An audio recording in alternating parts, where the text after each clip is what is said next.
ठीक है, सबका स्वागत है, सबको क्लियर करना है। और हमने कल क्या बताया, भारतीय समाज कैसा समाज? मुख्य तौर पे यह न तो परंपरागत समाज है और न ही आधुनिक समाज, बल्कि इसमें दोनों ही समाज के लक्षण हैं। और जहां दोनों ही समाज के लक्षण हो वहां समस्याएं आनी स्वाभाविक है। कुछ लोग परंपरावादी मूल्य रखेंगे, मानदंड रखेंगे, व्यवहार के तौर तरीके, और जो कुछ आधुनिकवादी मूल्य से प्रभावित है उनकी अलग सोच होगी। और इन सब के कारण समाज के स्तर पर टकराहट देखने को आती है।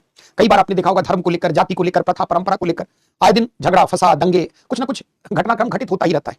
तो जब समाज में परिवर्तन आता है, जब समाज जो है परिवर्तन के बड़े दौर से गुजरता है, तो समाज में इस प्रकार की विरोधाभासी प्रवृत्तियां दुनिया के हर समाज में देखी जाती है। और हजारों साल से हमारा समाज रहा है, वहां प्रथा परंपरा हमारी बहुत प्राचीन है। और आधुनिकता के कारण इन परंपराओं के स्तर पर समस्या आ रही है। आज लोग धर्म का प्रभाव समाज पर कम होता जा रहा है, नैतिकता, सामाजिक नैतिकता में गिरावट होती जा रही है। बहुत सारे आधुनिक मूल्य के आने से बहुत अच्छाइयां भी हुई है, लेकिन कहीं ना कहीं विरोधाभास भी। ऐसा नहीं कि आधुनिकता सदैव नकारात्मक है, आधुनिकता भी अच्छाई की बात करती है, समानता, स्वतंत्रता, बंधुता, धर्मनिरपेक्षता, मानवतावादी मूल्य को बढ़ावा देने की बात करती है। परंपरा में हमने देखा क्या है, परंपरा जो है पीढ़ी दर पीढ़ी हस्तांतरित होने वाले समाज के तौर तरीके, मूल्य, जो एक पीढ़ी से दूसरी पीढ़ी जो है उसमें ट्रांसफर होती है। और आधुनिकता एक प्रकार से तर्क, बुद्धि, चिंतन, आधुनिक मूल्य पर आधारित एक सोच, मानसिकता, जीवन शैली, विचारधारा है। तो जो आधुनिक व्यक्ति होगा, सिर्फ कपड़े लत्तों से वो आधुनिक नहीं होता है, जेब में आईफोन रख लिया, कपड़े लत्ते, गाड़ी घोड़ा, बंगला, नौकर चाकर। आधुनिकता एक आधुनिक मूल्य से युक्त एक आधुनिक व्यक्ति जो रियल में आधुनिक है, मॉडर्न है, वो जाति, धर्म, इन सब के बंधनों से हट करके व्यवहार करेगा। तो परंपरा और आधुनिकता जब भी किसी समाज में टकराएगी तो समस्याएं देखी जाएगी। और ऐसा नहीं कि ये सदैव होता है, धीरे धीरे इसकी दर क्या होगी, घटती जाएगी। क्योंकि हमारे यहाँ 1990 के बाद वैश्वीकरण, आधुनिकीकरण, इन सब की प्रक्रिया बहुत तीव्र हुई है। और इस कारण आज समाज के स्तर पर समस्या आती है। जैसे उदाहरण से समझे, पहले लोग अपनी जाति में ही विवाह करते थे, लेकिन जातिगत बंधन से हटकर आधुनिकता के कारण कुछ लोगों ने अंतर जातीय विवाह करना स्टार्ट किया, कुछ लोगों ने अंतर धार्मिक विवाह किया। अब ये समाज के स्तर पर लगा कि जाति के अंदर विवाह ये तो प्रथा है हमारी, और अगर अंतर जातीय विवाह होने लगे तो फिर जाति का अस्तित्व ही खत्म हो जाएगा। तो जो परंपरावादी है ना, वो इस आधुनिक मूल्य का विरोध करने लगे और इसके नाम पर प्रतिष्ठा हत्या होने लगी, बाल विवाह होने लगे, बलात् बच्चों का विवाह कर दिया गया। तो कई बार आधुनिकता हमेशा नकारात्मक नहीं है, दोनों में अच्छाइयां हैं, दोनों में दृष्टिकोण का फर्क है। क्योंकि आधुनिकता जो है वो आधुनिक मूल्य, तर्क, बुद्धि, चिंतन पर आधारित है, तो थोड़ी प्रगतिशील है, थोड़ी उन्नत विचारधारा। जबकि अगर हम परंपरा की बात करें तो उसमें धर्म की प्रधानता है, उसमें सामूहिकता है, उसमें पारलौकिकता की बात है। इसलिए परंपरा की बातें प्राचीन काल से आती रही है, उस समय समाज का वही रहन सहन था। और यही कारण है कि दोनों में विरोध दिखता है। तो अगर हम भारतीय समाज में यहां से यूपीएससी बार बार प्रश्न बना रहा है बच्चों कि हमारी परंपरा में जो परिवर्तन आ रहा है उससे क्या हो रहा है। आज आप देखिए, आधुनिकीकरण के कारण हर चीज हमारा बदल रहा है, खान पान, रहन सहन, जीवन शैली, तौर तरीके। बहुत सारे लोग हैं जो अपनी संस्कृति से पूर्णतः कटते जा रहे हैं। पश्चिमी संस्कृति का अनुकरण बुरा नहीं है, परंतु अंधानुकरण नहीं होना चाहिए। हमारी जो संस्कृति हमें मिली है, हम अपने आने वाली पीढ़ियों को क्या देंगे? क्योंकि संस्कृति के बारे में आपने कल देखा कि संस्कृति क्या करती है, पहचान प्रदान करती है, समाज को स्थायित्व व निरंतरता प्रदान करती है। जो हमारी पहचान है हमारे बाप दादाओं की वजह से, उनकी पहचान उनके पूर्वजों से है। तो हम अपनी आने वाली नस्लों को अपनी संस्कृति के तौर तरीके, मूल्य ही तो दे सकते हैं। लेकिन आज हो क्या रहा है, पश्चिमी संस्कृति के प्रति इतना युवाओं का आकर्षण बढ़ा है कि हम अपनी प्रथा परंपरा से कटते जा रहे हैं। हम आधुनिक मूल्यों से इतना अधिक युक्त हो रहे हैं कि जो कोई व्यक्ति धार्मिक है या प्रथा परंपरा का पक्षधर है तो हम उसे बुरा ही मानते हैं। ऐसा नहीं है, प्रथा परंपरा में हर चीज खराब नहीं है। जो चीजें खराब है उसको खराब कहने में दिक्कत नहीं है, परंतु परंपरा के बहुत सारे तत्व अच्छे भी हैं।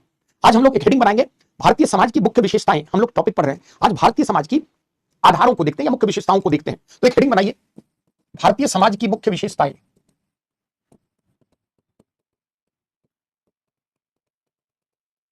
इसको दो भाग में बांटकर हम पढ़ेंगे। पहला, परंपरागत भारतीय समाज की विशेषताएं,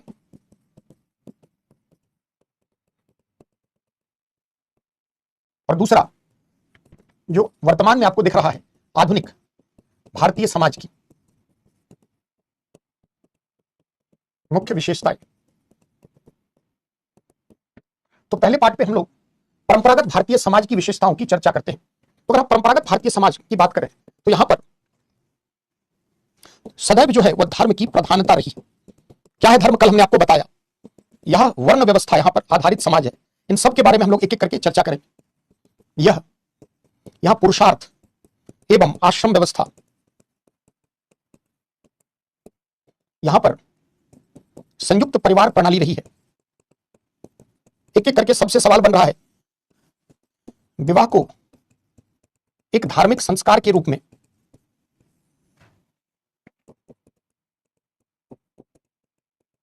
मान्यता, यह जाति पर आधारित विभाजित समाज रहा है।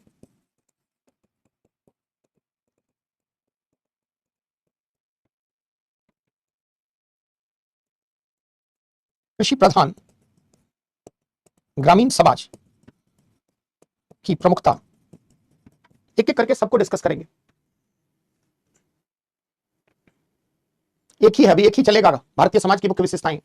पार्ट 1 कल आपने देखा, अभी कई पार्ट में इसको आप समझेंगे। पढ़ देता हूं क्या क्या है इसमें। हम अभी क्या पढ़ रहे हैं, तो परंपरागत भारतीय समाज की विशेषताएं देख रहे हैं। ट्रेडिशनल जो इंडियन सोसाइटी रहा है हजारों वर्षों से जिसकी उपस्थिति रही है, उसकी विशेषताएं क्या है? तो पहली विशेषता बच्चों क्या है? धर्म की प्रधानता। और हमने कल आपको बताया भी कि धर्म का अर्थ क्या रहा है हमारे यहाँ। तो पहले अगर आप देखें तो धर्म का कुछ अलग स्वरूप था, अब कुछ और है, सबकी चर्चा होगी। दूसरा वर्ण व्यवस्था है ना, वर्ण व्यवस्था। तीसरा है, लिखा है पुरुषार्थ एवं आश्रम व्यवस्था, संयुक्त परिवार व्यवस्था, विवाह एक धार्मिक संस्कार के रूप में मान्य या इसकी मान्यता, जाति पर आधारित समाज, कृषि प्रधान ग्रामीण समाज की प्रमुखता, है ना। हाँ बिल्कुल नोट करना है। अब ये सब भी पूछते हो कि इसे नोट करना है, तो क्या करना है क्लास में? ये सब भी हर बात पूछा जाता है क्या? छोटे छोटे बच्चे हो क्या?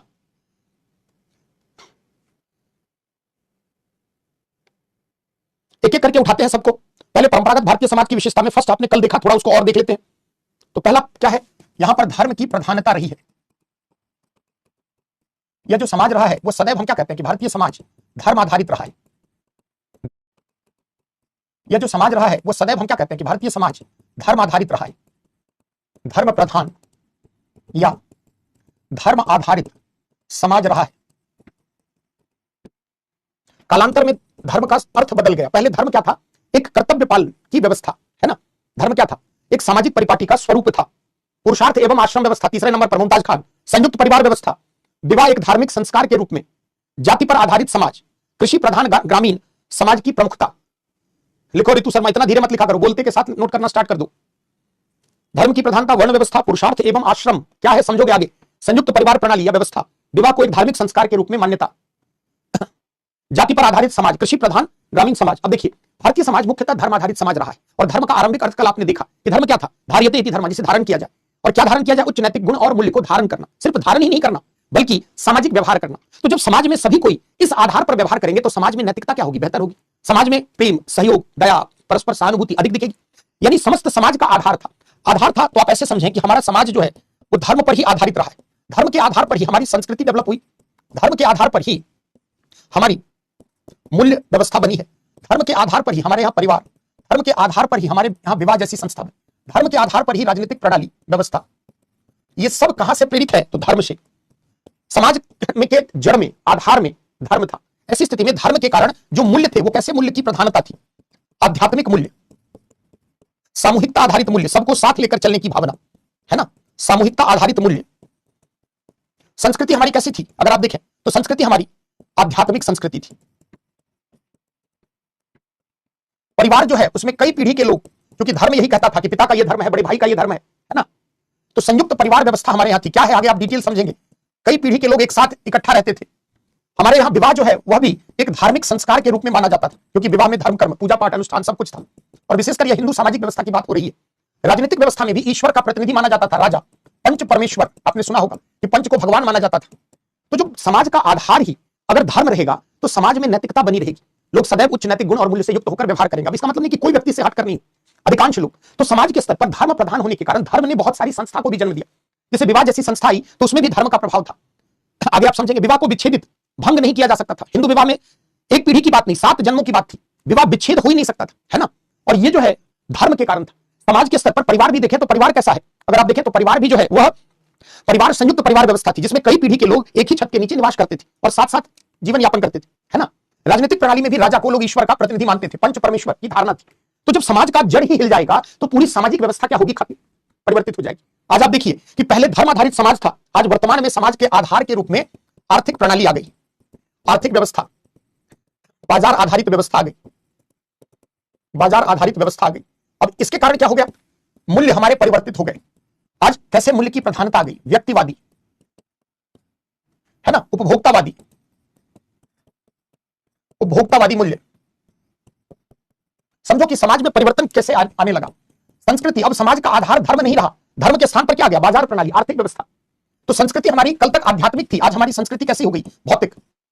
कल तक परिवार का स्वरूप संयुक्त परिवार व्यवस्था था, अब धर्म का प्रभाव खत्म हुआ, नाभिक परिवार, पति पत्नी और उनके अविवाहित बच्चे। विवाह कल तक संस्कार के रूप में था, अब जो है विवाह की प्रकृति क्या हो गई? समझौता परक या संविदात्मक, कॉन्ट्रैक्चुअल, संविदा, कॉन्ट्रैक्ट के रूप में, है ना। यानी विवाह की प्रकृति भी अब क्या है? परिवर्तित हो गई। राजनीतिक प्रणाली में उदार लोकतांत्रिक व्यवस्था आ गई। राजनीतिक प्रणाली भी पहले जो थी वो अब है क्या? तो उदार लोकतांत्रिक व्यवस्था आ गई जो बाजार को प्रमोट करे। कल तक भारतीय समाज धर्म प्रधान था, धर्म ने ही बहुत सारी संस्थाओं को गाइड किया। आज आप देखिए कि धर्म के स्थान पर बाजार व्यवस्था आधारित व्यवस्था आ गई, आर्थिक प्रणाली आ गई। पहले किसी व्यक्ति को अच्छा माना जाता था जो नैतिक हो, धर्म कर्म की बात करें, ईमानदारी सच्चरिता के साथ जीवन बिताए। लेकिन आज क्या है, हाँ व्यक्तिवादी, आज क्या है कि किसके पास फॉर्च्यूनर गाड़ी है, BMW, मर्सिडीज, कितने पेंट हाउस है, इस बात से कोई मतलब नहीं कि वो अच्छा कार्य कर रहा है या बुरा कार्य। समाज के स्तर पर धन का प्रचलन आ गया, भौतिक संसाधन का, किसके पास कितना आर्थिक क्षमता है, सामर्थ्य, चाहे उसने वो बाहुबली ही क्यों ना हो, उसने गलत तरीकों से भ्रष्टाचार करके ही पैसे। आज समाज में भौतिकवादी संस्कृति हावी हो रही है, खाओ पियो की संस्कृति, उपभोक्तावादी मूल्य, हर चीज में हम दोस्त भी बनाते हैं तो देखते हैं कि इससे क्या फायदा होगा, नोट्स मिलेगा या नहीं मिलेगा। तो दोस्ती भी हमारी कैसी हो गई है, अपने लाभ के लिए, क्योंकि मित्रता क्या थी जी, निष्काम, बिना लालच की थी। लेकिन आज हमारी मित्रता भी है तो कैसी है, अपने फायदे के लिए। परिवार के मूल्य का क्षरण हो गया। अब एक परिवार में के अंतर्गत 4 भाई एक साथ नहीं रह सकते, हर को अपनी चिंता है, अपने बच्चों, अपने परिवार की चिंता है। यानी परिवार का स्वरूप कैसा हो गया, नाभिक परिवार, पति पत्नी और उनके अविवाहित बच्चे। परिवार में, संयुक्त परिवार में कोई रहना नहीं चाहता, कहता है आजादी नहीं है, गुलामी है। आज देखिए विवाह अब क्या है, समझौता परक हो गया। तो आगे आप विवाह को और पढ़ेंगे, विवाह से 4 सवाल पूछा है ना।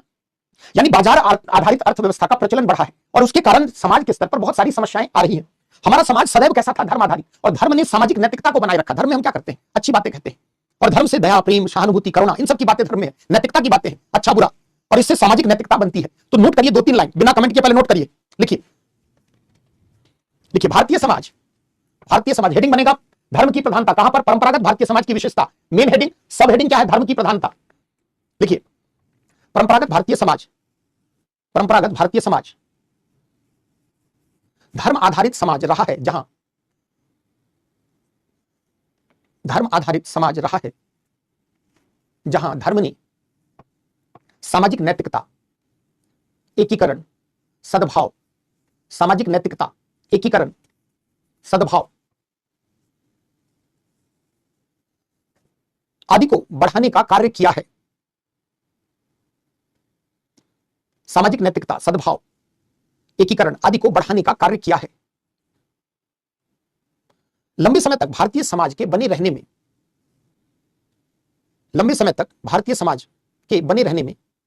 धर्म की भी महत्वपूर्ण भूमिका रही है। धर्म की भी महत्वपूर्ण भूमिका रही है। धर्म ने विभिन्न सामाजिक संस्थाओं को एक नैतिक आधार प्रदान करने का सदैव कार्य किया है। नैतिक आधार प्रदान करने का सदैव कार्य किया है। विवाह, परिवार, संस्कृति, मूल्य आदि के निर्माण में धर्म की महत्वपूर्ण भूमिका रही है। विवाह, परिवार, संस्कृति, मूल्य आदि के निर्माण में धर्म की महत्वपूर्ण भूमिका रही है। पैराग्राफ चेंज करके, परंतु वर्तमान में भारतीय समाज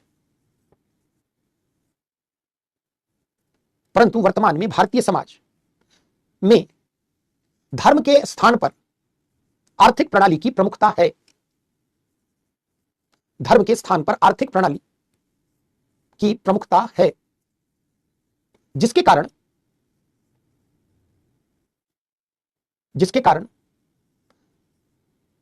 सामाजिक व्यवस्था में व्यापक परिवर्तन देखा जा रहा है। अब जैसे देखो, आर्थिक प्रणाली अगर हावी होगी तो हर कोई क्या चाहेगा, पैसा बनाना। तो वर्तमान में धर्म का भी क्या हो रहा है, बाजारीकरण, व्यवसायीकरण, है ना।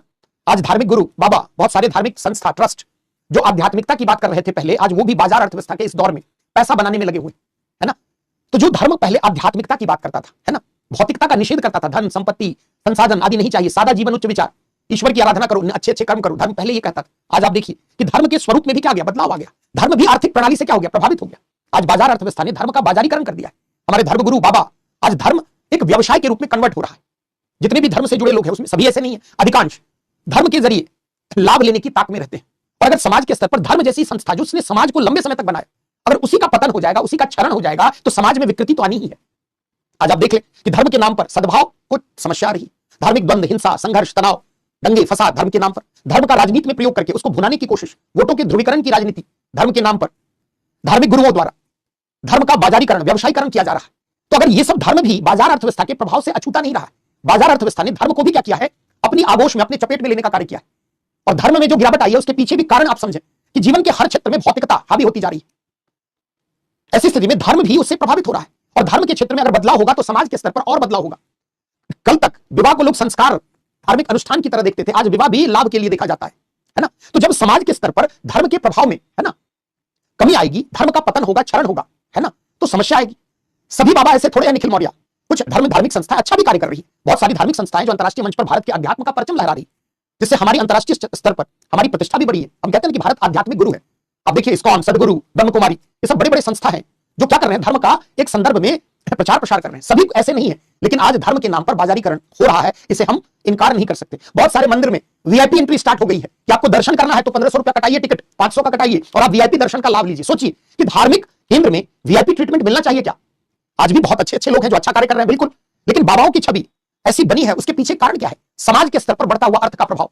जब समाज में लोगों की पहचान फॉर्च्यूनर गाड़ी से, गाड़ी घोड़ा बंगला से होने लगेगी, उसके ज्ञान, उसकी सादगी, उसकी ईमानदारी, सच्चरिता से नहीं होगी, तो बाबा मंगल ग्रह से थोड़ी आए, वो भी तो इसी धरती के लोग हैं। तो कहीं ना कहीं धर्म के क्षेत्र में भी यह देखा जा रहा है। वीआईपी दर्शन, कभी सोचा था कि ईश्वर के दर्शन के लिए हमें वीआईपी पास लेना होगा, टिकट देना होगा? क्योंकि ईश्वर के दरबार में राजा रंक सभी क्या है जी, बराबर है। सच्चाई क्या है कि धर्म और धार्मिक संस्थाएं भी आज बाजारीकरण के दौर में इससे बहुत हद तक प्रभावित हुई। और अगर यह सब होगा तो हमारे समाज में बदलाव आएगा। आज आप देखिए सामाजिक नैतिकता में इतनी गिरावट क्यों हो रही है? कल तक लोगों को समाज का भय था कि अगर हमने अपनी पत्नी को छोड़ दिया तो यह समाज हमें जीने नहीं देगा, एक कलंक के रूप में हमारे माथे पर चिपक जाएगा। कल को कोई बड़ा भाई अगर अपने छोटे भाई की परवरिश न करे तो यह समाज उसे धिक्कारता था। यह सामाजिक नैतिकता का आलम था। आज क्या है, हर व्यक्ति अपने लिए जी रहा है। और ऐसा क्यों हो रहा है? क्योंकि समाज के स्तर पर बदलाव आ रहा है, अर्थ का प्रचलन बढ़ता जा रहा है ना। और इन सब के कारणों से समस्या हर जगह आपको देखने में आ रही है। तो भारतीय समाज मूलतः कैसा समाज है? धर्म आधारित। धर्म ने बहुत अच्छा भी काम किया, समाज को एक पहचान दी। आप सोचिए कि धर्म अगर नहीं होता तो हमारा समाज इतने समय तक नहीं चलता, है ना। चलिए, यहां कोई भी इधर उधर फालतू टीका टिप्पणी धर्म वर्म को लेकर नहीं करनी है ना। आइए अगले पार्ट पर आते हैं, है ना। दूसरा हम देखते हैं भारतीय समाज की विशेषता, वर्ण व्यवस्था। तो चलिए सेकंड पार्ट पर आते हैं, वर्ण व्यवस्था। धर्म के स्वरूप में बदलाव से समाज में परिवर्तन आ रहा है, और अगर धर्म जैसी संस्था ही परिवर्तित होने लग जाए तो समाज पर उसकी विकृति दिखाई पड़ेगी, है ना। चलिए दूसरा हेडिंग बनाइए, वर्ण व्यवस्था। वर्ण को थोड़ा समझो इसलिए ताकि आप कास्ट सिस्टम को अच्छे से आगे समझ पाएंगे। वर्ण व्यवस्था, जैसे उत्तर वैदिक युग से पूर्व जो वैदिक एरा था उसमें वर्ण व्यवस्था का प्रचलन था, है ना। वर्ण व्यवस्था में समाज क्या था? विभिन्न वर्णों में विभाजित था। और वर्ण क्या थी? एक इकाई थी जो किस पर आधारित थी? गुण और कर्म पर, गुण एवं कर्म पर। जितने सवाल है लिख लो और लास्ट में पूछना। भारतीय समाज उत्तर वैदिक युग से पूर्व किस पर आधारित था? वर्ण पर आधारित। ऐसा माना गया कि प्रत्येक व्यक्ति में कुछ निश्चित गुण होते हैं। किसी में कवि बनने का गुण है, किसी में कलाकार, किसी में कला अभिनय करने का गुण है, किसी में कमेंट करने का गुण है, किसी में जो है नृत्य करने का गुण है, किसी को खाना बनाने की कला है। तो हर व्यक्ति में कुछ ना कुछ गुण होते हैं और वह उसी गुण के अनुरूप क्या करता है? कर्म करता है। तो वर्ण व्यवस्था भारतीय समाज में सम विभाजन की एक व्यवस्था थी, है ना, है ना। सम विभाजन की एक व्यवस्था थी जहां पर समाज के सदस्यों में सम यानी कार्य का विभाजन किया गया था। और विभाजन की इकाई क्या थी? वर्ण, जो किस पर आधारित थी? गुण और कर्म। ऐसा माना गया कि प्रत्येक व्यक्ति में कुछ निश्चित गुण है और वह उस गुण के अनुरूप क्या करता है? कर्म करता है। और इस आधार पर समाज को 4 वर्णों में विभाजित कर दिया गया। कौन कौन? आप सभी जानते हैं, तेजी से देखिए।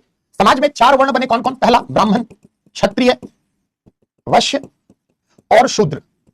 ये 4 वर्ण बनाए गए। चारों वर्ण क्या थे? गुण और कर्म पर आधारित थे। सबका कोई ना कोई गुण था और उसके अनुरूप वो कर्म करता था। जैसे ब्राह्मण का गुण क्या था? पठन पाठन पूजा पाठ सांस्कृतिक गतिविधि। क्षत्रिय का गुण क्या था? देश की सुरक्षा प्रशासन। अब इसका मतलब क्षत्रिय का मतलब सिर्फ राजा ही नहीं है। क्षत्रिय का मतलब क्या है? राज्य की सुरक्षा, शासन प्रशासन से, है ना, संबंधित जितने भी लोग हैं। कोई सेना में है, कोई घुड़सवारी देख रहा है, कोई अस्तबल देख रहा है, कोई सैन्य साजो सामान बना रहा है। तो राज्य की सुरक्षा, शासन प्रशासन से संबंधित कौन थे? क्षत्रिय। पठन पाठन पूजा पाठ सांस्कृतिक गतिविधि से ब्राह्मण। वैश्य, व्यापार से संबंध, जो भी व्यापार वाणिज्य आदि से संबंध। और शूद्र क्या थे? सर्विस प्रोवाइडर, ऐसे आप समझे सेवा करने वाले। ये वर्ण व्यवस्था के दौर में यह देखा गया। अब देखो यहां पर वर्णों के मध्य परिवर्तन हो सकता था। ये जो 3 वर्ण थे इनमें परिवर्तन संभव था। क्यों परिवर्तन संभव था? क्योंकि वर्ण किस पर आधारित है? गुण और कर्म पर। अगर व्यक्ति ने अपने गुण में परिवर्तित कर लिया तो उसके अनुरूप कर्म भी क्या हो गया? परिवर्तित हो गया, है ना। और विभिन्न वर्णों के मध्य खान पान, विवाह, तमाम सामाजिक लोकाचार होते थे। वर्णों में कोई अंतर नहीं था। शूद्र को लेकर बाद में उत्तर वैदिक एरा में थोड़ा भेदभाव आ गया। शुरुआत जब वर्ण व्यवस्था आई तो यह एक प्रगतिशील व्यवस्था थी। जैसे आज आप देखते हैं क्लास सिस्टम। क्लास सिस्टम में क्या? वर्ग व्यवस्था। वर्ग में क्या है? कोई बंधन नहीं है। कोई निम्न वर्ग का व्यक्ति है, अगर उसमें शिक्षा बेहतर हो जाए, योग्यता क्षमता है, तो मध्यम वर्ग में आ जाए। अगर मध्यम वर्ग में और उस अपना क्षमता का विकास करे तो वह उच्च वर्ग में शामिल हो जाएगा। तो वर्ग व्यवस्था एक खुली हुई व्यवस्था है। आगे आप उसको डिटेल से पढ़ेंगे। वर्ग का मतलब क्या? आर्थिक आधार पर समाज के सदस्य को हम अलग अलग वर्गों में बांटते हैं। निम्न वर्ग, मध्यम वर्ग, उच्च वर्ग। वर्ग व्यवस्था में कोई बंधन नहीं, कोई रोक टोक नहीं। आप निम्न वर्ग के हैं, मेहनत करिए, शिक्षा अर्जित कीजिए, ज्ञान कौशल अर्जित कीजिए। आप मध्यम वर्ग से और आप, तो वर्ग व्यवस्था प्रगतिशील मानी जाती है। आधुनिक समाज की जो विशेषता है। वर्ण व्यवस्था में भी क्या था? अगर ब्राह्मण वर्ण के हैं, आपको मन है कि आप तलवार चलाने का कार्य करें, अस्त्र शस्त्र चलाएं, तो आप क्षत्रिय वर्ण में आ गए, शिक्षा गुण अर्जित करके। अगर आपका मन है व्यापार वाणिज्य का विकास करना, वैश्य वर्ण।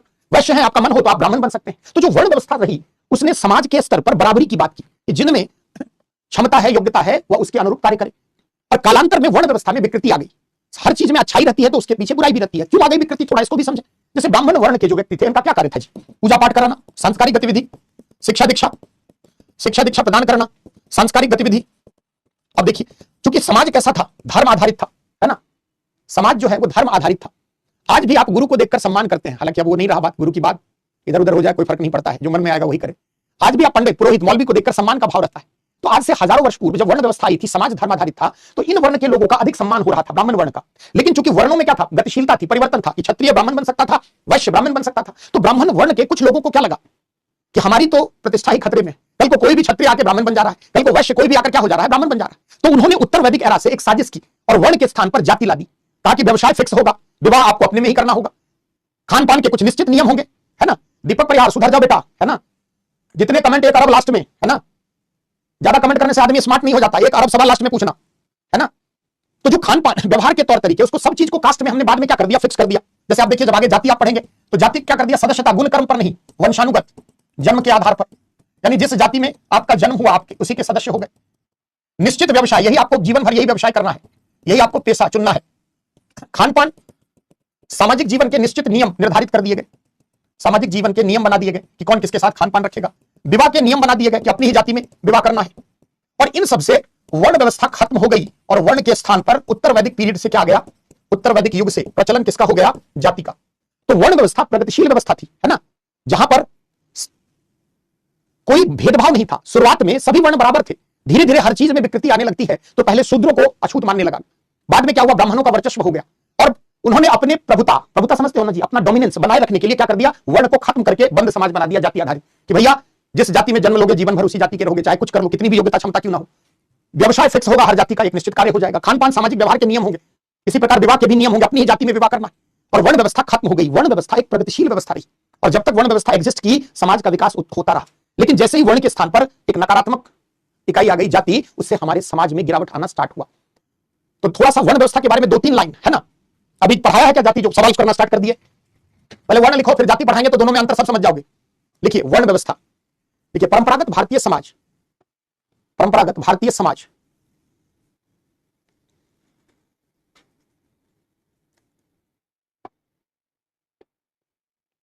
वर्ण पर आधारित रहा है, जहां वर्ण पर आधारित रहा है, जहां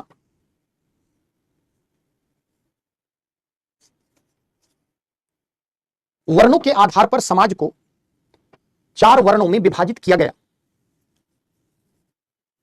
जहां वर्णों के आधार पर समाज को 4 वर्णों में विभाजित किया गया। वर्ण गुण एवं कर्म पर आधारित था, वर्ण गुण एवं कर्म पर आधारित था। ऐसा माना गया कि प्रत्येक व्यक्ति में कुछ निश्चित गुण होते हैं, ऐसा माना गया कि प्रत्येक व्यक्ति में कुछ निश्चित गुण, योग्यता आदि होते हैं, जिसके अनुरूप वह कार्य यानी कर्म करता है। कुछ निश्चित गुण, योग्यता, क्षमता आदि होते हैं, जिसके आधार पर वह कर्म या कार्य करता है। इसके आधार पर 4 वर्ण ब्राह्मण, क्षत्रिय, वैश्य एवं शूद्र निर्धारित किए गए।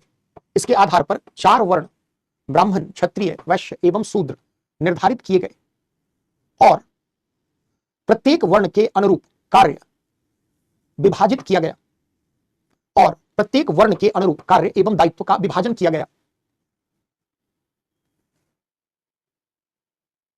उदाहरण स्वरूप ब्राह्मण डैश देकर पठन पाठन पूजा पाठ, उदाहरण स्वरूप पहला बना लो, ब्राह्मण डैश देकर पठन पाठन पूजा पाठ, सांस्कारिक गतिविधि, पठन पाठन पूजा पाठ। पहले वेद का अध्ययन, संस्कृत का अध्ययन ब्राह्मण वर्ण के लोग ही कर सकते थे शुरुआत में, तो पठन पाठन, शिक्षा दीक्षा, सांस्कारिक गतिविधि आदि। दूसरा क्षत्रिय, देश की सुरक्षा, शासन प्रशासन आदि, देश की सुरक्षा शासन आदि। तीसरा वैश्य, व्यापार वाणिज्य आदि का से संबंधित, व्यापार वाणिज्य आदि से संबंधित। और शूद्र, सेवा करने वाले। पैराग्राफ चेंज करके लिखिए, सेवा करने वाले, पैराग्राफ चेंज करके लिखिए। वर्ण व्यवस्था अपने आरंभिक दौर में, अपने आरंभिक दौर में, शुरुआती दौर में एक प्रगतिशील व्यवस्था रही, जहां वर्णों के मध्य एक प्रगतिशील व्यवस्था, इससे धीरे नहीं बोल सकता जिसका छूटे छूटे, है ना। एक प्रगतिशील व्यवस्था रही जहां वर्णों के मध्य कोई संस्तरण, मतलब सोपान क्रम, ऊंच नीच का क्रम, समझ लो पहले, तब संस्तरण, सोपान क्रम, ऊंच नीच का क्रम, मतलब कि ब्राह्मण पहले, फिर क्षत्रिय, फिर वैश्य, फिर शूद्र, ऐसा नहीं, एक के ऊपर दूसरा, सोपान क्रम, संस्तरण, है ना। जिनको पढ़ाया गया है तो समाज वाले तो पढ़ेंगे ना, अर्चना वर्मा। कोई जहां वर्णों के मध्य कोई भी संस्तरण, संस्तरण मतलब ऊंच नीच का क्रम नहीं पाया जाता था। विभिन्न वर्णों में खान पान, सामाजिक संबंध, विवाह आदि होते थे। विभिन्न वर्णों के मध्य खान पान, सामाजिक संबंध, विवाह आदि होते थे। परंतु उत्तर वैदिक युग से, वैदिक युग का लास्ट पार्ट, उत्तर बाद वाला, ब्राह्मण वर्ण के व्यक्तियों ने अपनी प्रभुता या वर्चस्व, डोमिनेंस, दबदबा, जिसको आम भाषा में आप कहते हैं, अपनी प्रभुता या वर्चस्व, डोमिनेंस, दबदबा बनाए रखने के लिए वर्ण व्यवस्था के स्थान पर जाति व्यवस्था प्रारंभ की। वर्ण व्यवस्था के स्थान पर जाति व्यवस्था प्रारंभ की। क्यों लाया जाति? कल को कोई भी क्षत्रिय ब्राह्मण बन जा रहा था, वैश्य कोई भी ब्राह्मण बन जा रहा था, तो जो हम ब्राह्मण वर्ण के लोग थे उनको क्या लगा उस जमाने में कि भैया हमारी सत्ता खतरे में है, तो उन्होंने क्या कहा कि नहीं ऐसे नहीं चलेगा, वंशानुगत होगा, जन्म पर आधारित होगा, निश्चित व्यवसाय है, जो पंडित है जो पूजा पाठ कराएंगे जीवन भर वही कराएंगे, कोई दूसरी जाति का व्यक्ति पूजा पाठ नहीं करा सकता। और वर्ण के स्थान पर कालांतर में क्या आ गई? जातियां, है ना। और जाति जो है वह उत्तर वैदिक युग से स्टार्ट हुआ और धीरे धीरे आगे हम लोग कास्ट के बारे में चर्चा करेंगे। तो जब तक वर्ण व्यवस्था रहा तो ये एक प्रगतिशील व्यवस्था रहा। दुनिया के कई विद्वानों ने कहा कि इतना बेहतर व्यवस्था श्रम के विभाजन की दुनिया में कहीं नहीं दिखी। बाद में शूद्र वर्ण के लोगों के साथ छुआछूत, भेदभाव आदि होने लगा, और शूद्र वर्ण से जो जातियां निकली, अनुसूचित जातियां वगैरह, उनके साथ भेदभाव हुआ, आगे उस सब पर हो गया। तो जो भारतीय समाज का जो हम लोग बेसिक पढ़ रहे हैं ना, तो पहला क्या था? अपने धर्म की प्रधानता, दूसरा क्या था? वर्ण व्यवस्था। क्लियर है? चलते हैं तीसरी, पुरुषार्थ और आश्रम व्यवस्था। तेजी से देख लें कि यह है क्या, इसका सिग्निफिकेंस क्या रहा है। पुरुषार्थ एवं आश्रम व्यवस्था। जैसे आप कहते हैं पुरुषार्थ, तो पुरुषार्थ का मतलब क्या होता है कि किसी भी व्यक्ति के जीवन का लक्ष्य, उद्देश्य, जीवन का लक्ष्य, ध्येय, उद्देश्य, कि जीवन में आपको क्या करना है, और ये पुरुषार्थ कहलाया गया। और 4 प्रकार के पुरुषार्थ की बात की। धर्म, इसी से पूरा समाज बना है। धर्म, अर्थ, काम, मोक्ष। इन पुरुषार्थों में मोक्ष को सर्वोच्च स्तर का पुरुषार्थ माना गया, क्योंकि समाज कैसा था? आध्यात्मिक, धर्म आधारित, है ना। व्यक्ति के जीवन के लक्ष्य यही थे कि वह धर्म यानी धर्मसम्मत कार्य करे, अर्थ का उपार्जन करे, पैसा कमाए, है ना। काम मतलब यौन संबंधों की स्थापना करे, संतानों की उत्पत्ति करे, और मोक्ष क्या है? संन्यास, ईश्वर की आराधना।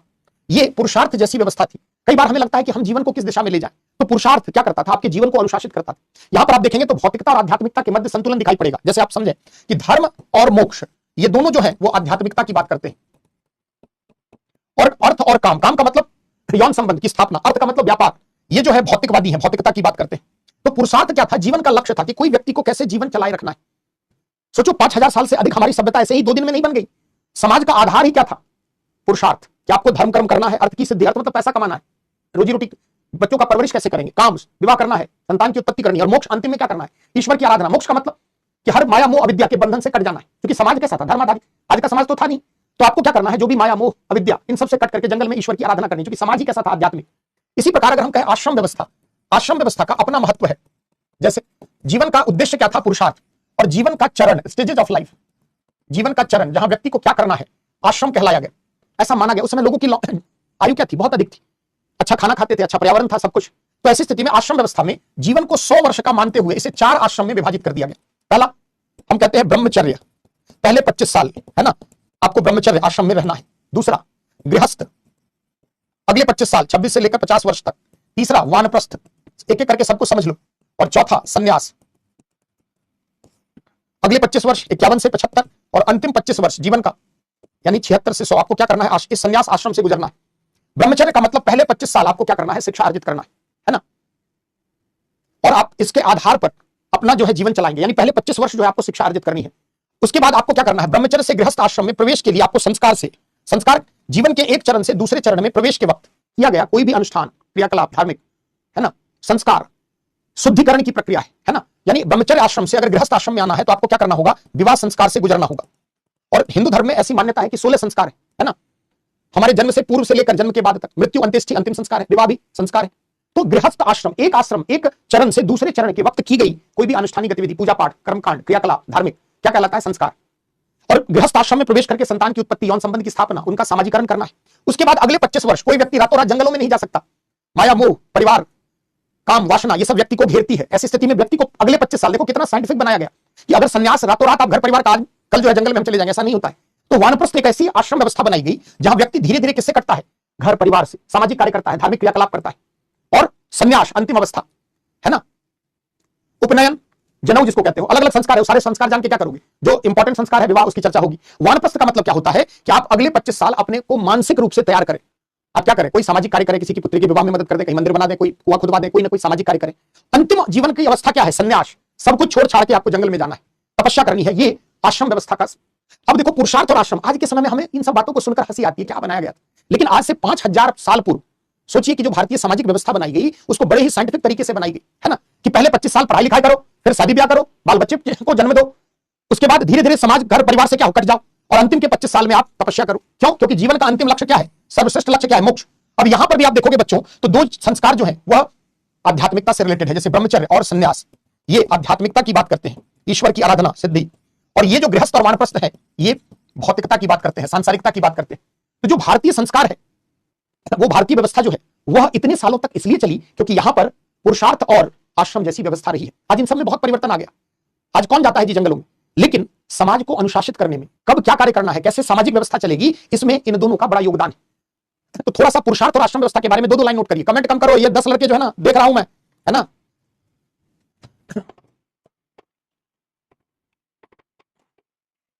लिखो पुरुषार्थ और आश्रम व्यवस्था।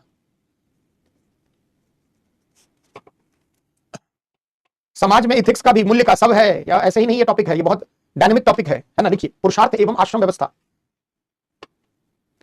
देखिए परंपरागत भारतीय समाज, परंपरागत भारतीय समाज, परंपरागत भारतीय समाज के मुख्य आधारों में पुरुषार्थ एवं आश्रम व्यवस्था महत्वपूर्ण रही है, पुरुषार्थ एवं आश्रम व्यवस्था महत्वपूर्ण रही है।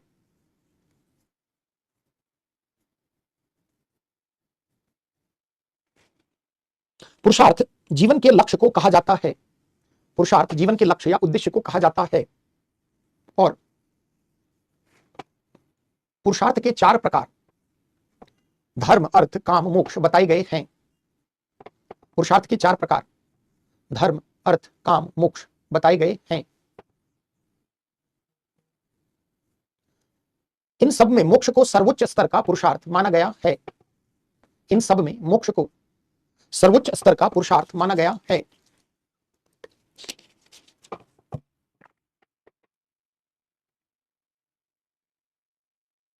पैराग्राफ चेंज करके, व्यक्ति के जीवन के चरण या स्तर को आश्रम के रूप में परिभाषित किया गया, व्यक्ति के जीवन के चरण या स्तर को, स्टेजेस ऑफ लाइफ, स्तर को आश्रम के रूप में परिभाषित किया गया,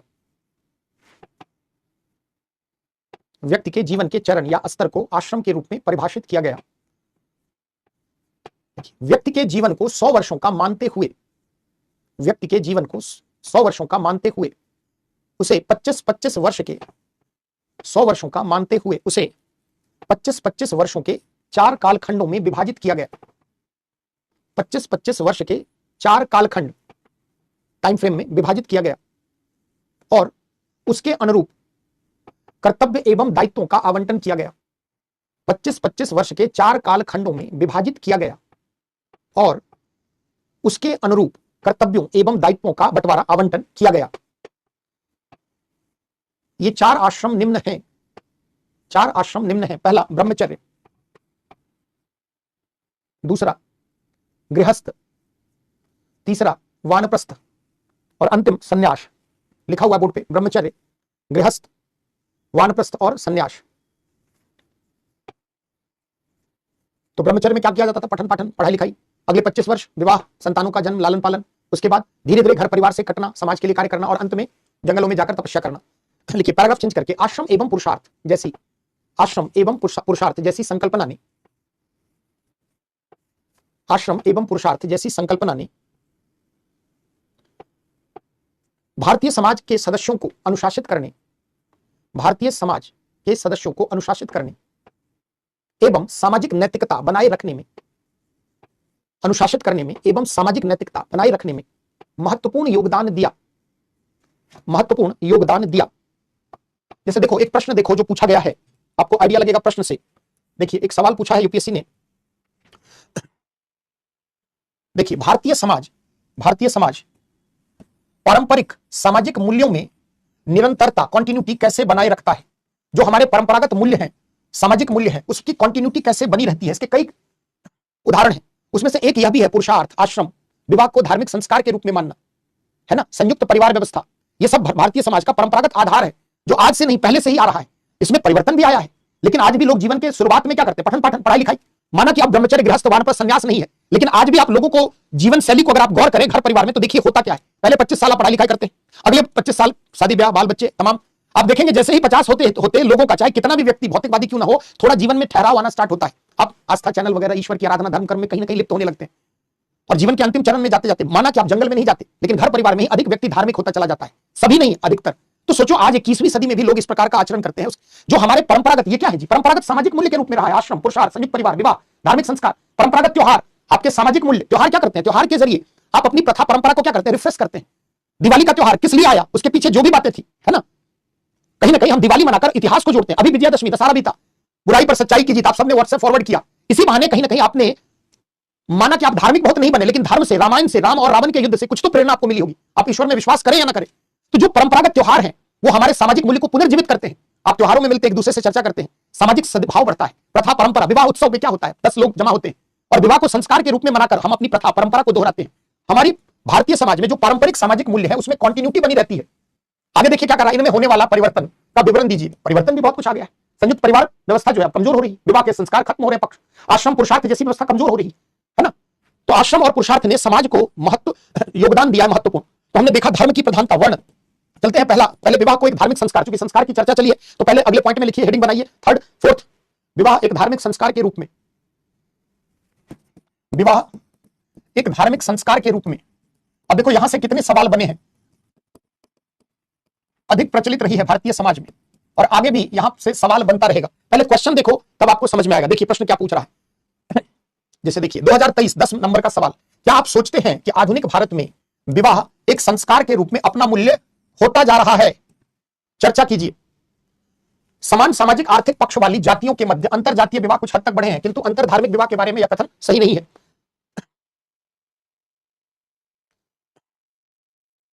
तो एक देखिए परिवार का सवाल, आगे पहले विवाह को देखते हैं फिर परिवार में उसकी चर्चा करेंगे। एक हेडिंग बनाओ, संस्कार के रूप में विवाह। जैसे संस्कार का शाब्दिक अर्थ क्या होता है, शुद्धिकरण। शुद्धिकरण की एक प्रक्रिया। जैसे आप जो खाना खाते हैं, जैसा खेत में मिलता है वही भोजन के रूप में तो आप नहीं लेते। जैसे मान लीजिए गेहूं खेत में उपजने के बाद कई चरणों से उसको गुजार करके आपके खाने योग्य बनाया जाता है, उसी तरह मनुष्य जब जन्म लेता है तो वो कई सारे विसंगतियों से युक्त होता है। तो संस्कार क्या करते हैं, व्यक्ति को शुद्ध बनाते हैं, ऐसी धार्मिक मान्यता है ना। तो शुद्धिकरण की एक प्रक्रिया है जो जीवन पर्यंत चलती है और मनुष्य जीवन में कई संस्कारों से गुजरता है। यानी अगर हम संस्कार को परिभाषित करें तो हम क्या कह सकते हैं कि व्यक्ति के जीवन के एक चरण से दूसरे चरण में प्रवेश के वक्त किया गया धार्मिक अनुष्ठान, कर्मकांड आदि एक चरण से दूसरे चरण में, है ना। तो विवाह एक धार्मिक संस्कार के रूप में माना गया। क्यों? क्योंकि ब्रह्मचर्य से अगर आपको गृहस्थ आश्रम में प्रवेश करना है ना, ब्रह्मचर्य से अगर आपको गृहस्थ आश्रम में प्रवेश करना है तो आपको विवाह जैसी संस्था से गुजरना होगा। विवाह क्या करता था, यौन संबंधों का नियमन करता था कि किनके किनके मध्य यौन संबंध स्थापित हो, संतानों को सामाजिक स्वीकृति प्रदान करता था। और विवाह को अगर धर्म के प्रभाव से जोड़ दिया गया तो विवाह की जड़ क्या हो गई, और गहरी हो गई। आज आप देखिए तलाक की कितनी दर बढ़ती जा रही। हिंदू विवाह या अन्य धर्मों में विवाह, अधिकतर हिंदू विवाह जो रहा है उसमें विवाह को एक संस्कार के रूप में माना गया। विवाह दो व्यक्तियों के मध्य होने वाला कोई संबंध सिर्फ नहीं था कि दो व्यक्तियों के मध्य, एक कन्या और पुरुष के मध्य जो है विवाह, यह सिर्फ दो व्यक्तियों तक सीमित नहीं था कि कोई मेल और फीमेल के मध्य विवाह। विवाह में दो परिवार, फैमिली इन्वॉल्व था, कन्या का परिवार, वर का परिवार। विवाह को गाजे बाजे धार्मिक उत्सव, सामाजिक उत्सव की तरह मनाया जाता था, है ना। एक सामाजिक आयोजन, पूरा समाज इसमें दोनों पक्ष का इन्वॉल्व रहता था, है ना, समाज। और इन सब में धर्म से इसका संबंध जुड़ा था। अग्नि के फेरे, 7 जन्म की बात, 7 वचन, समझना इसका पीछे लॉजिक, है ना, कि जो विवाह की जड़ थी बहुत गहरी थी। क्यों? क्योंकि विवाह सिर्फ दो व्यक्ति, कमेंट बंद करो ना यार, समझ लो ना, ये विवाह सिर्फ दो व्यक्तियों के मध्य नहीं था। विवाह दो परिवार, दो संस्कृति, दो समाज इन्वॉल्व था। बारात लेकर जाते थे, शादी ब्याह करके फिर कन्या आती थी, पूरा समाज उसका साक्षी था। और सबसे ज्यादा समाज धर्म था, आधारित था। तो अग्नि देवता है। तो विवाह की जड़ क्या थी, बहुत गहरी थी।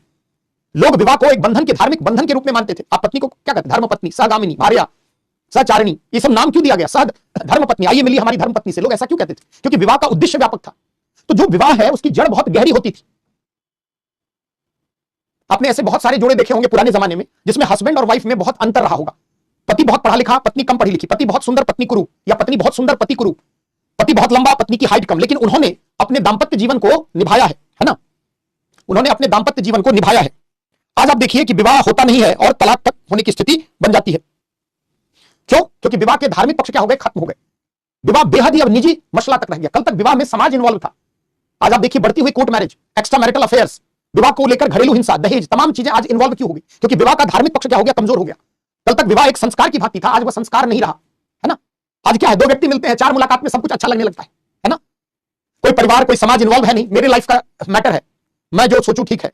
तो दो व्यक्ति आपसी रजामंदी से विवाह तो कर लेते हैं, और दोनों को जब 2 मुलाकातों में लोग औपचारिक संबंध के आधार पर जुड़ते हैं, किसी व्यक्ति का रियल व्यक्तित्व का आइडिया नहीं लगता। जब दाम्पत्य बंधन में बंध जाते हैं और एक ही छत के नीचे रहने लगते हैं, तब दोनों हस्बैंड और वाइफ को उनकी पर्सनैलिटी दिखनी स्टार्ट होती है। अच्छा ये ऐसा भी है, अच्छा ये वैसी भी है। अब क्या होती है, नोकझोंक स्टार्ट। कल तक परिवार आपको समझाने वाला था, समाज इसकी गारंटी लेने वाला था। आज क्या हो रहा है, आज आप देखिए कि विवाह में विच्छेद की दर, तलाक एक समस्या आ गई कि हमारे यहाँ विवाह में स्थायित्व खत्म हो रहा है। विवाह अगर अस्थायी होगा तो संतानों का लालन पालन, समाज पर दुष्प्रभाव, एक्स्ट्रा मैरिटल अफेयर्स कॉमन सी बात हो गई हमारे समाज में, क्योंकि विवाह पहले संस्कार की भांति था, आज विवाह एक समझौता है जिससे मन हुआ रहे, लिव इन रिलेशनशिप, एक ही छत के नीचे हस्बैंड और वाइफ के रूप में रहते हैं। कई लोग जो पोस्ट मॉडर्न कल्चर वाले हैं वो क्या कहते हैं कि पहले देख लिया जा रहा है साथ में किनके साथ रह सकते हैं या नहीं। अरे भैया, किसी को जानने के लिए एक दिन नहीं तो जीवन भी काफी नहीं होता। लिव इन रिलेशनशिप, समलैंगिक विवाह, लेस्बियनिज्म, महिला महिला के मध्य विवाह, पुरुष पुरुष के मध्य विवाह, आज आप देखिए घरेलू हिंसा, विवाह, एक्स्ट्रा मैरिटल अफेयर्स, ये सब क्यों हो रहे हैं? क्योंकि विवाह के सांस्कारिक पक्ष क्या है, कमजोर होते जा रहे हैं, है ना। और इस कारण जो है विवाह में समस्या आ रही है। कल तक विवाह में स्थायित्व था, आज क्या है, विवाह में स्थायित्व नहीं दिख रहा, है ना। तो थोड़ा सा नोट करो, है ना, नोट करो, थोड़ा लिखिए।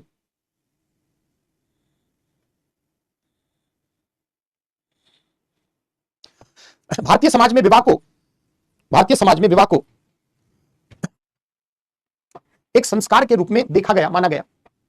विवाह को एक संस्कार के रूप में माना गया या देखा गया।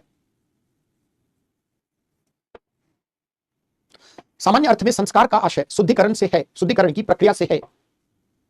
सामान्य अर्थ में संस्कार का आशय शुद्धिकरण की प्रक्रिया से है। विशिष्ट अर्थ में संस्कार जीवन के एक चरण से दूसरे चरण में प्रवेश के वक्त, जीवन के एक चरण से दूसरे चरण में प्रवेश के वक्त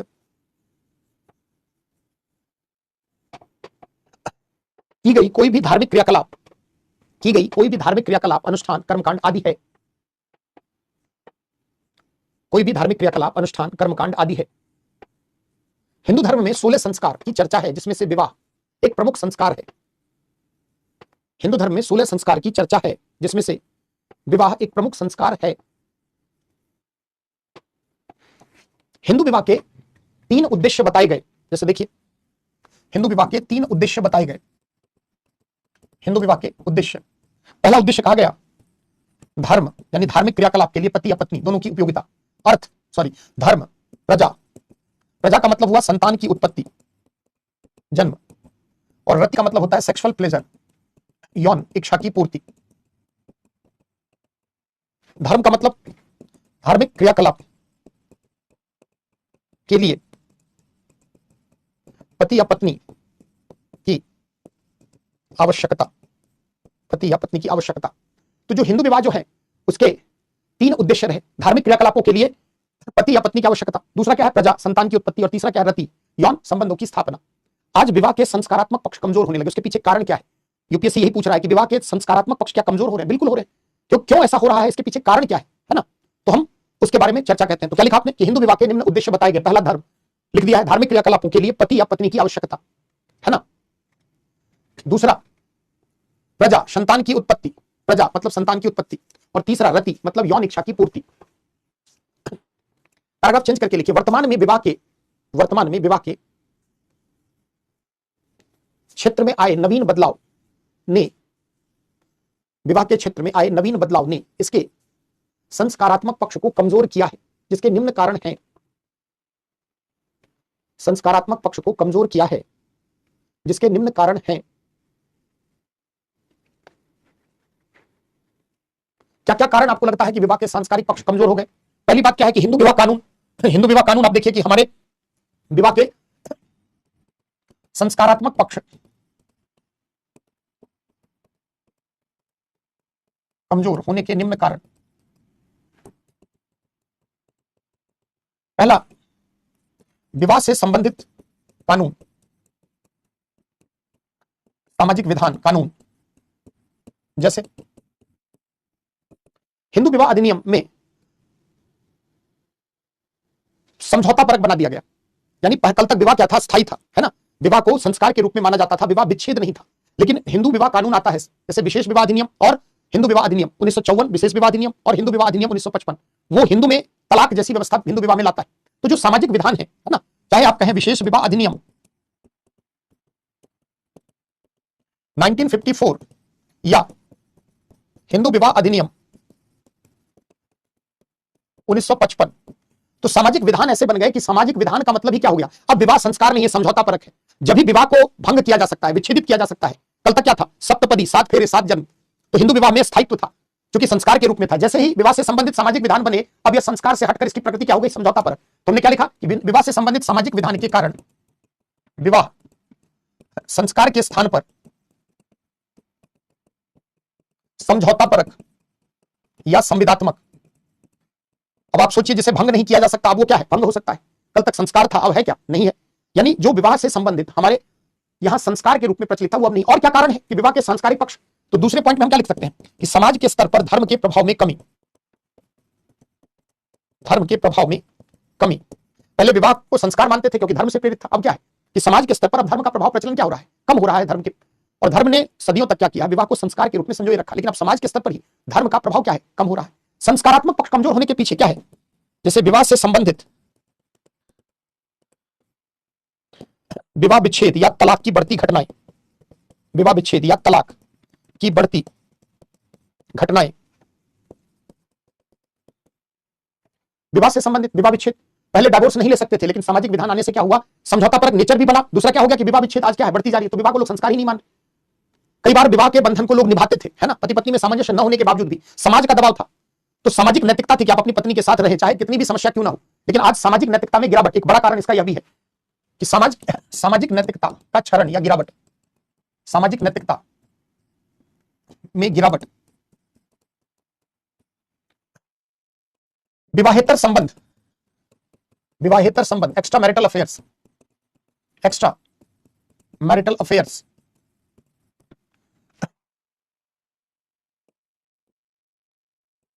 की बढ़ती घटनाएं। आज क्या आप देखते हैं कि web series, film, satellite TV, serial, internet, इस प्रकार के संबंध को जायज ठहराने की कोशिश में आपको दिखाया जाता है कि बड़े बड़े सेलिब्रिटी, बड़े बड़े फिल्म इंडस्ट्री में ये सारी घटनाएं हैं। और जो सोशल नेटवर्किंग साइट है या जो मीडिया है 24/7, वो इस तरह की घटनाओं को और बढ़ा चढ़ाकर दिखाया जाता है। तो अगर आप फिल्म में, वेब सीरीज में, इंटरनेट पर, सोशल मीडिया के प्लेटफॉर्म पर अगर एक्स्ट्रा मैरिटल अफेयर्स को, अगर आप इस तरह की घटनाओं को देखते हैं, तो विवाह के सांस्कारिक पक्ष क्या होंगे, ऑब्वियसली कमजोर होंगे। कुछ और भी कारण है जिससे विवाह के संस्कारात्मक, तो हम क्या लिख सकते हैं, आधुनिकीकरण, मॉडर्नाइजेशन, पश्चिमीकरण, वैश्वीकरण, जिसको आप भूमंडलीकरण करते हैं, ये पूरा टॉपिक है। दुनिया के विभिन्न देशों के मध्य बढ़ता सामाजिक, आर्थिक, राजनीतिक संपर्क, पश्चिमीकरण, पश्चिम के मूल्य, तौर तरीके अपनाना, उसके अनुरूप व्यवहार करना, आधुनिकीकरण, आधुनिक मूल्यों को आत्मसात करना जैसी प्रक्रियाओं का विस्तार। अगला, विवाह से संबंधित प्रमुख सामाजिक समस्याएं, प्रमुख सामाजिक समस्याएं, घटनाएं, जिससे विवाह के संस्कारात्मक पक्ष क्या हो गए, कमजोर हो गए। जैसे घरेलू हिंसा,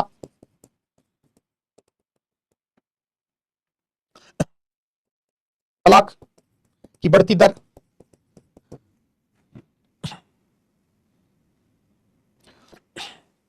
प्रतिष्ठा हत्या, ऑनर किलिंग आदि। अगर ये सारी चीजें विवाह को लेकर होगी तो समस्या आएगी ही।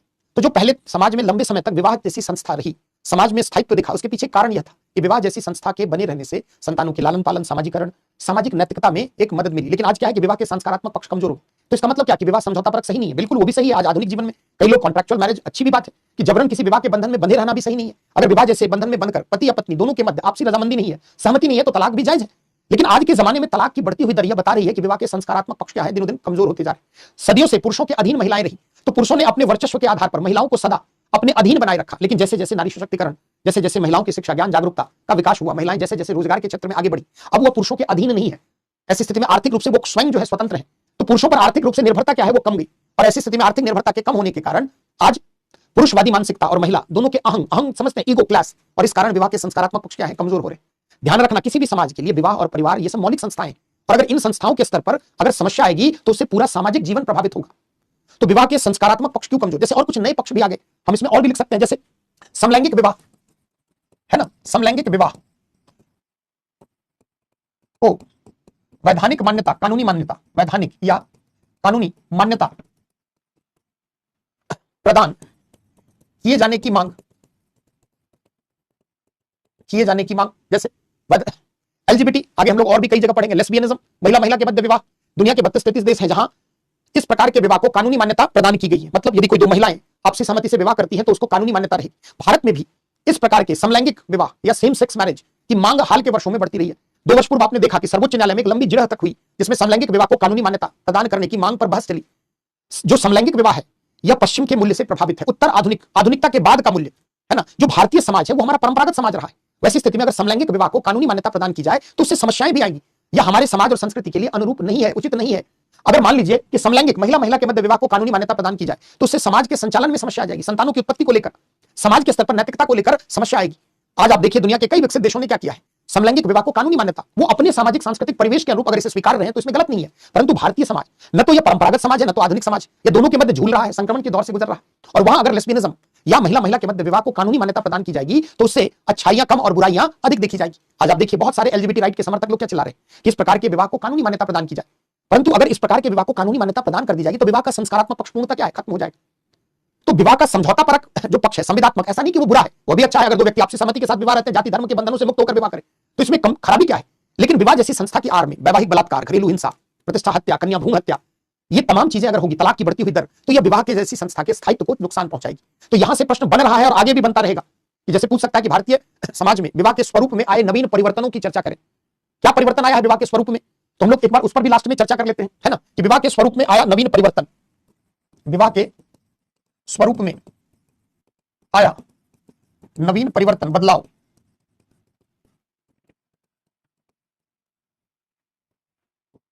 बीबी पूछेगा ही पूछेगा क्या क्या बदलाव आया है विवाह के स्वरूप में, क्या परिवर्तन आपको दिखाई पड़ रहा है आज के समाज में। तो पहला हम क्या कर सकते हैं, जो अभी आप डिस्कस कर रहे थे कि विवाह के सांस्कारिक पक्ष कमजोर एवं संविदात्मक या समझौता परक प्रकृति, कॉन्ट्रैक्चुअल नेचर अधिक आपको दिखता है। अब सांस्कारिक पक्ष क्या हो रहे, कमजोर हो रहे। विवाह के स्वरूप में बदलाव क्या आया है, हम कह सकते हैं कि विवाह के क्रम में दिखावे की संस्कृति उपभोक्तावादी मूल्यों पर विशेष बल, अंतरजातीय एवं अंतर धार्मिक विवाह का भी कुछ हद तक प्रचलन। विवाह के स्वरूप में नया परिवर्तन क्या आया है आज के समय में देखें आप, तो विवाह में अब युवक युवतियों की भूमिका आपको अधिक दिखी जाती है, परिवार भी इन्वॉल्व। पहले अरेंज मैरिज ज्यादा हो रहे थे, आज के समय में या तो आप कह सकते हैं लव मैरिज या लव कम अरेंज मैरिज, ऐसे विवाह देखे जा रहे हैं। हालांकि अभी भी अधिकांश विवाह कैसे हैं, अरेंज मैरिज ही है, यानी मां बाप की इच्छा से। लेकिन नवीन परिवर्तन क्या है कि अब युवक युवतियां खुद अपनी लाइफ के बारे में फैसला ले रहे हैं, वर्क प्लेस पर अब महिला और पुरुष साथ साथ काम कर रहे हैं। ऐसी स्थिति में दोनों अपने जीवन के बारे में निर्णय ले रहे हैं। पहले मां बाप डिसाइड करते थे, आज विवाह के संदर्भ में जो व्यक्ति है, महिला पुरुष, खुद अपने द्वारा अपनी लाइफ के बारे में डिसाइड कर सकते हैं। तो अगले पार्ट में हम क्या लिख सकते हैं कि विवाह के निर्धारण में मां बाप की तुलना में युवक युवतियों की भूमिकाओं में वृद्धि।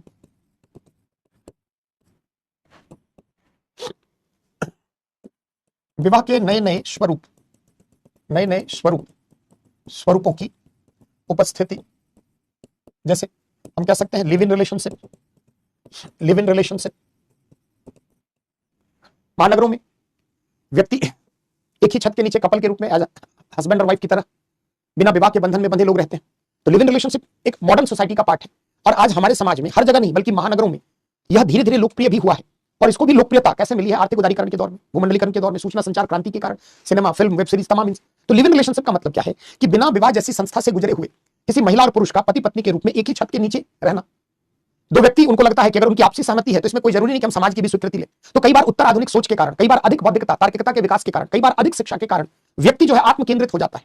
व्यक्ति जो है वह उसकी स्वतंत्रता स्वच्छंदता में बदल जाती है। तो दुनिया में कई देश हैं जहां पर लोग लिव इन रिलेशनशिप में रहते हैं। दो व्यक्तियों की अगर आपसी सहमति है तो इसमें कुछ भी बुरा नहीं। यानी समाज के स्तर पर अब विवाह के नए नए स्वरूप आ रहे हैं, लिव इन रिलेशनशिप, और इनमें जन्म लेने वाले बच्चों को कानूनी मान्यता सुप्रीम कोर्ट ने अपने निर्णय में दे रखी है कि अगर कोई व्यक्ति बिना विवाह के लिव इन में रहता है तो उनके द्वारा जन्म दिए गए संतानों को भी पिता की संपत्ति में हक मिलेगा। तो लिव इन रिलेशनशिप एक विवाह के क्षेत्र में नवीन स्वरूप है। यहां से नवीन और चेंजिंग पार्ट से प्रश्न बना रहा है कि इसके क्या एडवांटेजेस है, क्या डिसएडवांटेजेस है, या समाज पर क्या इंपैक्ट दे रहा है, पॉजिटिव इंपैक्ट क्या है, नेगेटिव इंपैक्ट क्या है। तो विवाह के क्षेत्र में नए स्वरूप आपको दिख सकते हैं। एक जो है सेम सेक्स मैरिज, हमारे यहाँ इसको भले कानूनी मान्यता नहीं है, लेकिन पश्चिम के देशों में अगर आप देखें तो इसको वैधानिक मान्यता है। तो हम क्या कह सकते हैं, सेम सेक्स मैरिज, समलैंगिक विवाह कह सकते हैं। समलैंगिक विवाह का पश्चिम के देशों में प्रचलन।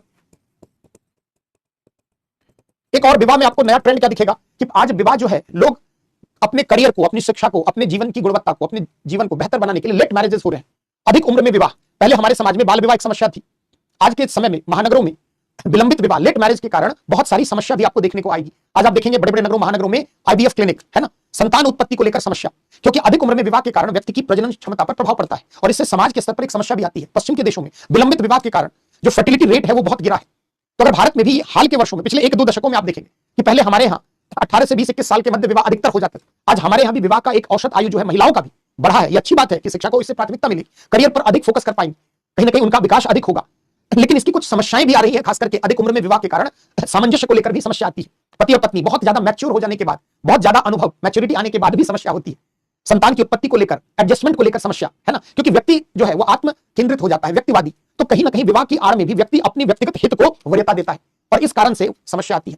तो विवाह के क्षेत्र में क्या क्या नवीन बदलाव हुए हैं और इसका समाज पर क्या प्रभाव पड़ा है, चेंजिंग सिनेरियो में, चेंजिंग पार्ट से सवाल बच्चों बनेगा, है ना। तो हम विवाह में ये सारी बातें बता सकते हैं। जैसे आज आप देखिए कई लोग हैं जो विवाह कर भी नहीं रहे, सिंगल पेरेंटहुड फैमिली सुना होगा, एकल अभिभावक परिवार, ये हस्बैंड और वाइफ के रूप में न रहकर कोई, कई महिला है जो आईवीएफ की मदद से, कई सेलिब्रिटी है जिन्होंने संतान उत्पन्न कर लिया बिना विवाह के, कई ऐसे मेल सेलिब्रिटी हैं जिन्होंने बच्चों को जन्म दिया आईवीएफ क्लिनिक की मदद से। तो ये सब पोस्ट मॉडर्न है, मॉडर्निटी के बाद उत्तर आधुनिक समाज, विकसित से अधिक विकसित देशों में, और कई बार वैश्वीकरण के दौर में वहां के मूल्य, वहां के तौर तरीके, वहां जो चीजें प्रचलित है वो भारतीय समाज में भी दिखाई पड़ रहा है। आज विवाह जैसी संस्था से धीरे धीरे युवाओं में भरोसा भी क्या है, कम हो रहा है, क्योंकि एक तो विवाह विच्छेद की दर इतनी बढ़ रही है, दूसरा विवाह की आड़ में आए दिन घरेलू हिंसा, वैवाहिक बलात्कार। पहले पत्नियों पर प्रताड़ना होती थी, आज पुरुष जो है वो नीले डब्बे में मिल रहे हैं।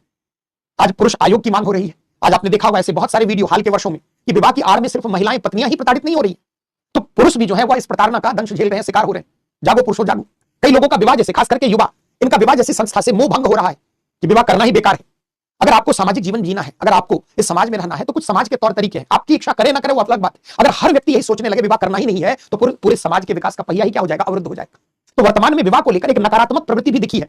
जैसे जैसे विवाह में स्थायित्व कमेगा, तलाक की बढ़ती दर के कारण आज आपको दिख जाएंगे सिंगल मोनोगेमी, एक महिला एक हस्बैंड वाइफ के साथ है, तलाक हुआ दूसरे व्यक्ति से साथ विवाह, फिर तलाक हुआ तीसरे से विवाह, जीवन पर्यंत विवाह चलता ही रहता है। आज ऐसे भी विवाह है। तो विवाह के क्षेत्र में आप देखें कि एक प्रकार से सीरियल मोनोगेमी इसको कहते हैं, क्रमिक एकल विवाह। एक समय में कोई महिला या पुरुष किसी एक ही महिला का पत्नी या पति, महिला का पति के रूप में रहता है, या पत्नी के रूप में किसी महिला का कोई ना कोई एक। अब आप सोचिए कि ए और बी, जैसे समझो एग्जांपल से, आज आप देखिए वेस्टर्न कंट्री में ए और बी कपल थे, ए ने बी को डिवोर्स दिया और ए ने शादी कर लिया सी के साथ, बी ने डिवोर्स के बाद डी के साथ विवाह कर लिया, फिर कुछ दिनों के बाद बी ने डी को भी डिवोर्स दे दिया और बी ने ई के साथ विवाह कर लिया। इधर ए और सी का डिवोर्स हो गया और ए ने के साथ विवाह कर लिया। आज भारतीय समाज में भी बहुत सारी सेलिब्रिटियां हैं, 3-3, 4-4 विवाह, एक समय में एक ही विवाह कानूनी रूप से। हिंदुओं में कोई भी हिंदू व्यक्ति एक समय में एक ही पत्नी रख सकता है। इस्लाम में 4 पत्नी एक साथ रहने की अनुमति है। तो कई बार हिंदू भी बहुत सारे हैं जो धर्म परिवर्तित करके दूसरी शादी कर लेते हैं, बड़े बड़े सेलिब्रिटी। तो विवाह का एक नया ट्रेंड ये भी है, सीरियल मोनोगेमी कहते हैं इसको, क्रमिक एकल विवाह। क्रमिक एकल विवाह, एक समय में व्यक्ति का कोई एक ही जीवन साथी है, कोई महिला है तो उसका एक ही पति है, उसको तलाक देगी फिर दूसरे से शादी करेगी। कोई पुरुष है उसकी एक ही पत्नी है, उसको तलाक देने के बाद वो किसी दूसरे व्यक्ति से विवाह करेगी। तो विवाह को लेकर एक प्रश्न मैं देता हूं, चेंजिंग सिनेरियो में दिख सकता है इस तरह के प्रश्न। इस प्रश्न को लिखने का प्रयास खुद से करें, है ना। वर्तमान के दौर में विवाह जैसी संस्था के स्थायित्व को लेकर उत्पन्न चिंताओं, समस्याओं को आप किस रूप में देखते हैं?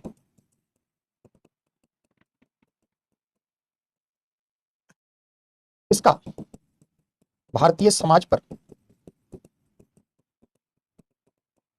पड़ने वाले प्रभावों का मूल्यांकन करें। दूसरा, विवाह जैसी संस्था की पवित्रता को नुकसान पहुंचाने वाले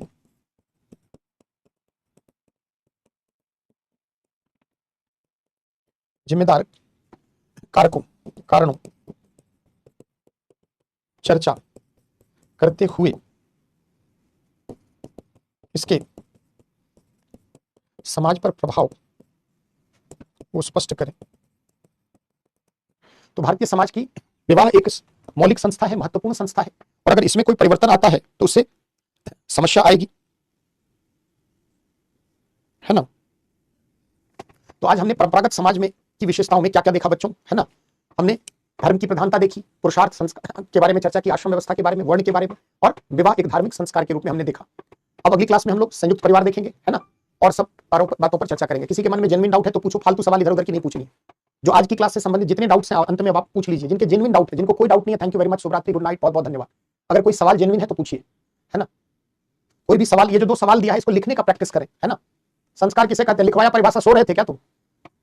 सो रहे थे क्या? लिखवाया ना परिभाषा 2-2 बार।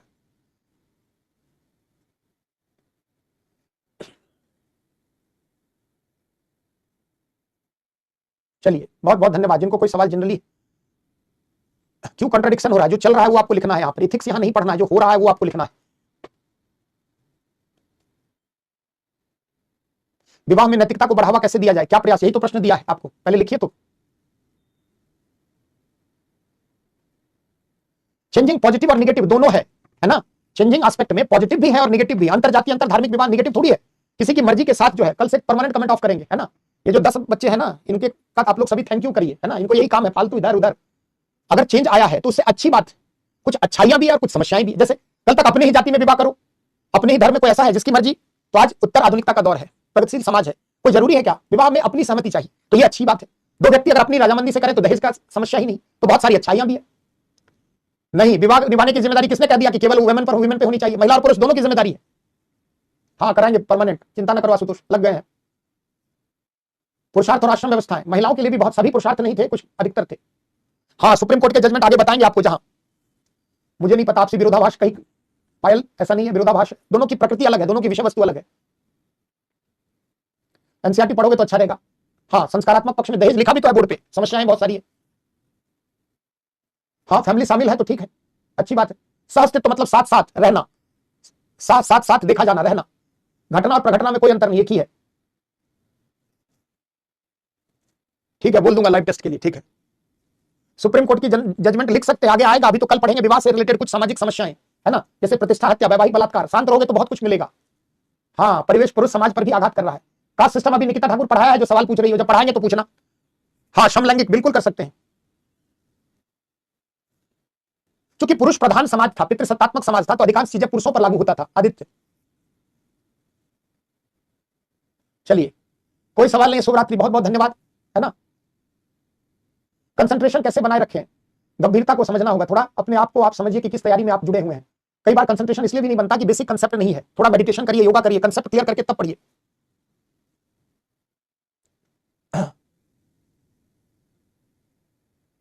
नहीं, आश्रम चूंकि पुरुष प्रधान समाज था ना, इसलिए पुरुष पर अधिक आपको दिखता है। महिला की बढ़ती जागरूकता, हाँ, शिक्षा के कारण तलाक के पीछे बढ़ने का एक फैक्टर है, लेकिन ये तो कोई जबरदस्ती, अच्छी बात है ना, उनकी शिक्षा बढ़। अनाथ बच्चों को किस जाति में रखते हैं, जिनके माँ बाप का पता नहीं, उनकी जाति नहीं। नहीं, आफत आ गए, कोई जरूरी नहीं है, क्योंकि ब्रह्मचर्य, हाँ, महिला पुरुष दोनों के लिए। चलिए, निष्कर्ष कैसे लिखे? निष्कर्ष लिखने के लिए पहले समीक्षा की आप क्षमता को विकसित करिए, है ना। 10, 20, 50 आंसर लिखें। तलाक किस हद तक सही और गलत है? तलाक अगर विवाह की आड़ में अगर शोषण है, अन्याय है तो गलत, सही है तलाक लेना, और गलत है जहां पत्नी अपनी इच्छा या पति अपनी इच्छा के लिए तलाक ले रहा है तो गलत। ये तो कॉन्टेक्स्ट पे डिपेंड करता है।